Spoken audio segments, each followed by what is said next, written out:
ગોળ કઠણ હોય અને આ રીતે સમારાતો ના હોય, તૂટતો પણ ના હોય તો તમારે તેને ફોઇલ પેપરમાં લપેટી લેવાનો અને ત્યારબાદ તેને ઓવનમાં 10 મિનિટ માટે 150 ડિગ્રી ઉપર ગરમ કરી લેવાનું અને ત્યારબાદ તમે તેને આ રીતે કટ કરશો તો તે ફટાફટ કટ થઈ જાય છે. તમે જોઈ શકો છો એકદમ નરમ બને છે. સિંગદાણાને પણ આપણે અહીંયા ઓવનની ટ્રેમાં પાથરી અને તેને 10 મિનિટ માટે શેકી લઈએ અને તમે જોઈ શકો છો રિઝલ્ટ એકદમ પરફેક્ટ મળે છે. સિંગદાણાના દાણા ક્યાંયથી કાળા નથી અને એકદમ ફટાફટથી સાફ પણ થઈ જાય છે.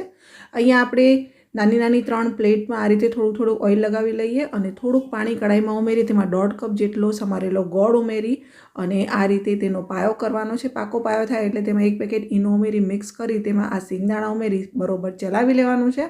બધી પ્લેટમાં થોડું થોડું મિશ્રણ ઉમેરી વાટકીની મદદથી દબાવી લઈશું. ઠંડી થાય એટલે કાઢી લઈશું. એકદમ ટેસ્ટી બજાર જેવી ચીકી પસંદ આવી હોય તો લાઇક, શેર, કોમેન્ટ અને સબસ્ક્રાઈબ કરજો.